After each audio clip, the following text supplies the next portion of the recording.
She said that American soccer fans, most of them aren't smart. They don't know the game. They don't understand. Gio. That guy Gazpacho. Sports can take a lame gorilla, okay? Advice, did you know that Arsenal died? These got me buzzing. Up the topies. It's hard to up them anyway. I'm not even gonna comment on that. But we move to the U.S. men's national team corner, or should I just say the U.S. soccer corner, because our first headline there is that the U.S. women's national team loses to Mexico, our biggest rival, 2-0. What the hell is going on there? We have the highest paid women's coach, Emma Hayes, who came over from Chelsea, who's supposed to be the best female coach in the entire world, combining with what has been historically the best nation for women's soccer in the world, and they're losing to Mexico? What the fuck? Come on, guys. We got issues on both sides of the U.S. Guys is a gender neutral term that I'm using here. It's very messed up for you to be assuming which gendered guy means there, Nick. But listen, I'll give you the pass this time. I forgive you. We move on. Like I said, TNT had an announcement for us U.S. men's national team fans today. Randomly, they tweeted, "Hey, everybody, go watch TNT's pregame show for the NBA." And they decided to have like a 10-second announcement of, and the U.S. is playing Brazil this summer as a warm-up game for the Copa America. Hey, Charles, what do you think about auto traders? And I was like, okay.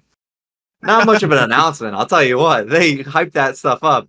I guess they hyped it up by 4 hours before, saying, hey, everybody watch TV. But a Brazil friendly, I feel like, should have been a little bit more hyped up. We are playing Brazil. If you're on Twitter, that was leaked like months ago, but it's finally made official. They announce it now. They're playing Brazil. Mike, Brazil and Colombia going into the Copa America. I feel like confidence might be at an all-time low going to the group stage after those two bad boys. Yeah, or we get our statement win before the tournament even starts, and then we're absolutely grooving. Mike coming to us cool, live man. from the Bermuda Triangle. Do I sound funny? You've just been in and out. Keep going. Oh, okay. Camping World Stadium. Where is this at? Where's this Brazil game? Orlando, Florida. Which is going to have a heavy Brazilian fans there. Do you think it'll be like best 11 versus best 11, or somewhat close to it? It's a warm-up game for both teams for Copa America, so don't think they're going 100%, but definitely going to be some top tier talent there, which is scary for hopefully, the US. We beat them, and then we beat them again in the Copa. That'd be cool. That would be something. That would be some momentum to go into it. I fear if they win one of these friendlies that the other team, like Colombia or Brazil, are not putting their best in. That will be a huge justification to keep Berhalter, even if he shits the bed at Copa America. But you always got to hope for the best. So hopefully we win that. We win Copa America. We go absolutely crazy. We win the World Cup. We become a dynasty. Is that realistic? Really quick question, Flags. We keep shitting on Triple G here, Berhalter, rightfully so. What does success look like this summer in Copa? Like, if we get to the semis, but it's gross Berhalter ball, are we still good keeping him for the World Cup cycle, or where are you looking? I think we need to, one, get out of our group and not have it be a shit show where we are struggling, not scoring goals.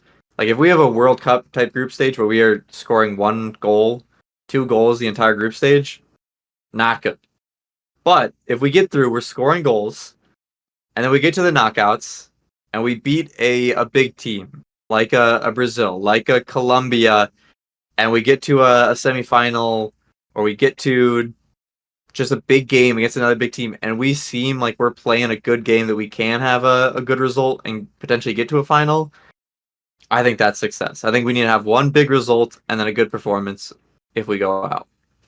Tracy, let me toss a scenario at you. Let's say it does look like the World Cup group stage. but we get out. And then we play Uruguay, Colombia, someone along those lines. Uruguay. Big, Colombia or Brazil? Not huge. But let's say we play one of those, a Colombia then. Gross game, but we win it in PKs. And then we lose in the semis. Is that enough for you? Maybe. There are like a few other things that factor into it. If he brings a good team, which he didn't do in the World Cup, I don't think he can fuck it up at this point. I think there's way too many good players to fuck it up at this point. If it appears that he's making in-game adjustments, which he didn't do in the World Cup, that's a good positive sign.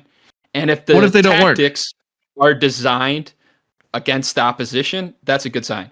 If they don't work, yeah, it's still a stain, but not changing, not moving from your tactics is worse than something not working, in my opinion. All right. Let's say all that stuff happens and we shithouse our way to the final. Is that proof that like his bullshit works and it's just not very appealing, or is that just ultimate luck? I There's feel like that always be our some sort of luck in a tournament, but if you get to the final, you got to give some credit to the manager. It can't be all luck. If he's getting to the final, I'll ride with him through 26. You heard it here first. Stamp this, mark this. Dude, I said it. 26 is a big one. That's the one we're going to. Like, I can't have the wrong guy at the helm. I know. If he gets to the Copa America final, that means he has 2 signature results, which right now he has 0. So let's say earns him he gets to the final, but he plays a team that sneaks their way out of the other group, like a Venezuela. I'm not saying that's a team, but a team of that caliber.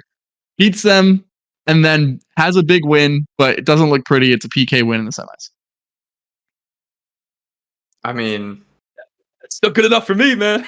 the thing is, Nick, I don't think they're firing him unless he absolutely bombs out. So if he gets there and he gets a signature win, like you're saying, even if it's grimy and I don't want a pretty win versus Brazil. I want a win.